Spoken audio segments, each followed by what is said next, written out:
Presidente, quero saudar todos aqui presentes, em especial quem usaram a tribuna, a Silvana e a Eremi, e dizer que a Câmara, nessa legislatura, né, que lembro, né, na história de Caxias, foi o ano que teve maior número de mulheres, quando diz o vereador Felipe, né, e na prática tiveram mulheres atuantes porque se destacaram nos seus mandatos.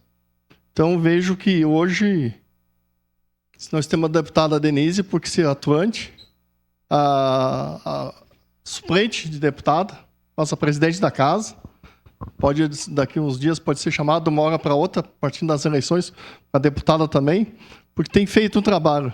A vereadora Tati esteve aqui na mesa diretora, como vice-presidente da casa, então teve uma mesa muito destacada, então, a vereadora Grade, a vereadora Rose, então a gente sabe, vereadoras, a importância que vocês tiveram, vereadora Estela, né?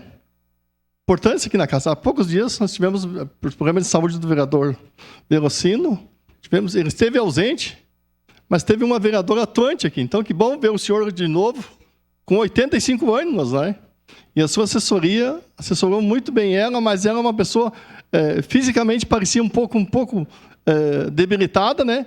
Mas ativamente muito bem. Com seus 85 anos, ia para a tribuna sabendo o que estava dizendo, sabendo o que estava fazendo e contando a sua história. Então, e o Dia das Mulheres, é bom a gente dizer que se comemora 8 de março, né? Mas é todos os dias, não é só hoje, não é só amanhã, não é só 8 de março. É todos os dias, porque o direito de salários iguais, como disse a Eremi... Peço a palavra, senhor presidente. Que seja todos os dias. Salários iguais para serviços iguais, isso já é lei, precisa ser cumprido. Muito obrigado, presidente.